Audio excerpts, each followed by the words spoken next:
नमस्कार मित्रों, मैं पत्रकार जेपी शुक्ला आज आपसे बात करेंगे 15 अगस्त 1947 में मिली आज़ादी को लेकर के। और उस आज़ादी से पहले जो हमारे शहीद हुए हैं क्रांतिकारी, उनको मैं शत शत नमन करता हूं। और उनको याद करते हुए, उनकी बलिदान को याद करते हुए मैं पुनः नतमस्तक होकर के उनको याद करता हूं। उनकी इस क्रांतिकारी आवाज़ की वजह से ही आज हम आज़ादी महसूस कर रहे हैं। और यह आज़ादी हमको यूं ही नहीं मिली, अंग्रेज़ों से काफ़ी लोहा लेना पड़ा, उसके बाद हमें आज़ादी मिली है। इस आज़ादी को हमें संजो करके रखना है। जहां हम आज़ादी का जश्न मनाते हैं हर वर्ष 15 अगस्त 1947 की याद में हर वर्ष आज़ादी मनाते हैं, वहीं हमें इस बात की भी तकलीफ़ होती है कि आखिर हमारे देश का बंटवारा क्यों हुआ। इस आज़ादी के जश्न के वीडियो में मैं दोनों बातें करना चाहता हूं आपसे कि आज़ादी से पहले हमें जिन लोगों की वजह से आज़ादी मिली, उनकी मैं भूरी भूरी तारीफ़ करता हूं। और जिस वजह से भारत का बंटवारा हुआ, भारत के बंटवारे में 14 अगस्त 1947 को पाकिस्तान देश अलग से बना, भारत का विभाजन होकर के ही पाकिस्तान बना। मुझे तकलीफ़ इस बात की है आज़ादी से एक दिन पहले की, कि जो हमारा ही एक अंग था, हमारा ही भाई था, हमारा ही जो अब पड़ोसी कहलाने लगा, उसे हमें तकलीफ़ होती है सुनकर। मुझे लगता है कि पहले हम यह बात करना चाहते हैं कि आज़ादी मिलने में किन किन लोगों ने अपनी निष्पक्ष, निर्छल और उत्साह के साथ प्राणों की बाजी लगा करके अपने घर परिवार की परवाह किए बगैर हम सबको सुरक्षित रूप से आज़ादी दिलाने में अपना बलिदान दिया। वह अंग्रेज़ थे जो कि भारत के कोने कोने में अपनी पैठ बिठा चुके थे। हम बहुत पीछे नहीं जाना चाहेंगे, वह चाहे सन 1857 की गदर का जिक्र हो, चाहे 14 अगस्त 1947 तक की गदर का हो। लेकिन मुझे यह कहने में कोई संकोच नहीं है कि हमारे देश में हर धर्म के लोग थे, हर जाति के लोग थे। सभी लोगों ने आज़ादी की लड़ाई लड़ी। आज़ादी की लड़ाई लड़ने में किसी ने किसी का चेहरा नहीं देखा, किसी ने किसी की जाति नहीं देखी, किसी ने किसी का धर्म नहीं देखा। सभी एकजुट होकर के पूरे भारतवासी, पूरे देशवासी सभी ने अंग्रेज़ों से जमकर लोहा लिया। और तब हमें जा कर के अंग्रेज़ों की लड़ाई लड़ करके हमें आज़ादी मिली। आज़ादी तो मिल गई, बहुत अच्छा हुआ, लेकिन तकलीफ़ इस बात की हुई जब भारत को आज़ादी मिलने के बाद प्राइम मिनिस्टर के पद को लेकर के पंडित जवाहरलाल नेहरू और पाकिस्तान के प्रथम प्रधानमंत्री जिन्ना के बीच में एक जंग छिड़ गई। उसमें भी दो फाड़ हो गए कि भारत का पहला प्रधानमंत्री कौन होगा। इस बात का जिक्र होने लगा कि पंडित नेहरू होंगे प्रथम प्रधानमंत्री, तो जिन्ना ने इसका पुरजोर विरोध किया। उन्होंने कहा नहीं, हम होंगे इस देश के प्रथम प्रधानमंत्री। इस बात को लेकर के काफ़ी शब्दवाण चले, काफ़ी बैठकें हुई। उसमें हमारे सरदार वल्लभ भाई पटेल, राष्ट्रपिता महात्मा गांधी, डॉक्टर भीमराव अंबेडकर जैसे तमाम ऐसे बुद्धिजीवी थे जो इस पक्ष में नहीं थे कि देश का बंटवारा हो।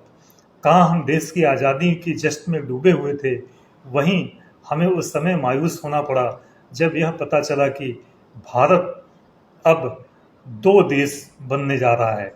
भारत का एक अंग अलग होगा जो कि मुस्लिम का देश कहलाएगा। भारत के ही लोग उसमें से जाएंगे, वह पाकिस्तान कहलाएगा। हमें लगता है कि यदि इस बात पर उस समय हठधर्मिता न होती तो आज पाकिस्तान हमारे पास होता और हम एक बड़े देश के रूप में विश्व में पहचाने जाते। और आज जो हम दुश्मनी के रूप में अपने पड़ोसी को ललकारते हैं कभी कभी, वह पाकिस्तान है। आखिर वह कभी न कभी हमारा ही अंग था। और जिस समय आज़ादी हुई उसमें वहाँ के लोगों ने भी काफ़ी भाग लिया था। और जब यह भारत से अलग हुआ उसमें इतना नरसंहार हुआ कि हमें जो 1947 में अंग्रेजों से आज़ादी मिली उसके जश्न में खलल मच गया। खलल यूं कहेंगे कि अगर हम एक होते, अगर वह देश का बंटवारा न होता तो आज हमारी जश्न आज़ादी में 4 चांद लगते। उसमें थोड़ा सा मुझे लगता है, हालांकि यह कहना हमारी छोटी उम्र में संभवतः अतिशयोक्त होगा, लेकिन सपोज पंडित नेहरू उस समय मान गए होते कि मुझे प्रथम प्रधानमंत्री नहीं बनना है, तो शायद देश का बंटवारा न होता और जिन्ना को ही प्राइम मिनिस्टर बना देते। लेकिन जिन्ना भी अपनी हठधर्मिता पर अड़े रहे कि देश को हमें पहला ही प्रधानमंत्री बनना है, और नेहरू भी अड़े रहे। यदि जिन्ना ही इस बात को मान लेते कि चलिए हम नहीं प्राइम मिनिस्टर बनेंगे, नेहरू बनेंगे, तो भी बात बन सकती थी। लेकिन दोनों बुद्धिजीवी इस बात पर पुरजोर तरीके से अड़े रहे। अंततोगत्वा निर्णय यही हुआ कि एक अलग देश बनेगा जो कि मुस्लिमों का देश कहलाएगा, और उसमें यह भी निर्णय हुआ कि इस देश में जो भारत से पाकिस्तान जाना चाहें वह वहाँ जा सकते हैं, वह चाहे हिंदू हों, चाहे सिख हों, चाहे ईसाई हों, चाहे मुस्लिम हों। और यही बात पाकिस्तान के बंटवारे के भाग में भी कहा गया कि वहाँ के लोग भी, वह चाहे हिंदू हों, चाहे मुस्लिम हों, चाहे सिख हों, चाहे ईसाई हों, वह भारत में आ सकते हैं।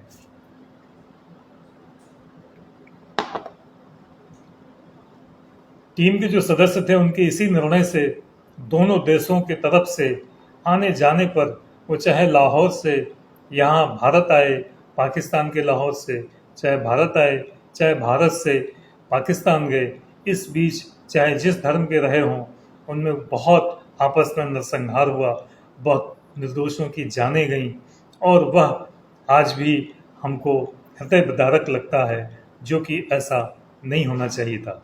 और ऐसा न होता यदि एक बात उस समय पता चल जाती, नेहरू जी इस बात पर मान जाते, पंडित जवाहरलाल नेहरू, कि शायद यह बात उनको पता नहीं थी, क्योंकि जैसा हमने पढ़ा है उसमें हमको यह पता चला है कि जिन्ना को टीबी का रोग था, और टीबी का रोग होने के कारण वह बहुत दिन तक उनका जीवन नहीं था। इस बात की जानकारी सिर्फ 3 लोगों को थी, वह जिन्ना को, या फिर जिन्ना की बहन को, और या फिर जिन्ना के डॉक्टर को। यदि नेहरू यह समझ लेते कि चलिए ठीक है, हम प्राइम मिनिस्टर पद जिन्ना को दे देते हैं, इनका जीवन कुछ ही दिन का है, तो शायद यह जो जश्न आज़ादी के बाद में नरसंहार हुआ, इस बात से हम लोग बच जाते, नरसंहार भी न होता और हमारा देश भी न बढ़ता, दोनों लाभ हमको होते। लेकिन अंग्रेजों से मिली आज़ादी के बाद जो आज भी हम दम से झेल रहे हैं कि आपस में हमारी अभी तक वैसी विचारधारा नहीं हो पाई जैसे हम कभी एक ही परिवार के थे। और इसमें गलती किसकी थी, यह तो हमारे लिए कहना बहुत ही कठिन होगा, लेकिन शायद यह हठधर्मिता दोनों नेता में ना होती, पंडित जवाहरलाल नेहरू में और जिन्ना में, तो संभवतः ऐसी नौबत ना आती। क्योंकि जश्न आज़ादी में हमेशा लोहा लेने वाले बलिदानी साथी अपनी जो जान की बाजी लगा करके प्राण न्यौछावर कर दिए, हमें उन्हें भी नहीं पता था कि हमारे देश के भविष्य में 2 भाग हो जाएंगे, और यह 2 भाग होना ही एक हमारे लिए कष्ट का बात नहीं है, उसको भी हम झेल लेते। लेकिन जब हम इतिहास पढ़ते हैं कि उस देश के बंटवारे में लाखों निर्दोष लोगों की जानें गई, वह चाहे हिंदुस्तान के भाग के रहे हों और चाहे पाकिस्तान के भाग के रहे हों। खैर, बीती ताहि विसार दे आगे की सुध लेओ, अब इस आधार पर होना चाहिए। आज हम इस बात की गुजारिश करते हैं भारत के प्रधानमंत्री से भी और पाकिस्तान के प्रधानमंत्री से भी कि कम से कम हम लोग विश्व के अन्य देशों के लिए मोहरा न बने और अपनी आज़ादी के जश्न दिन के दिन यह संकल्प लें कि हम दोनों देश भले ना एक हों, लेकिन कम से कम आपसी तालमेल हो, आपसी सामंजस्य हो, या जो दुश्मन की भाषा बोली जाती है दोनों तरफ से, इसको खत्म किया जाए, ये मेरी गुजारिश है। और 14 अगस्त को जो आज़ादी का दिन पाकिस्तान मनाता है 1947 के उपलक्ष्य में, और 15 अगस्त 1947 के उपलक्ष्य में जो भारत आज़ादी का जश्न मनाता है, यह दोनों जश्न तभी कामयाब होंगे जब दोनों देश में सद्भावना हो, दोनों देशों में एक आपसी मैत्री हो। तभी जो काफ़ी लोग मारे गए हैं, उनके जो शहीद हुए हैं, जो अपनी जान की बाजी लगा के प्राणों को न्यौछावर कर दिए हैं, उनको हम लोग सही मायने में श्रद्धांजलि दे सकते हैं।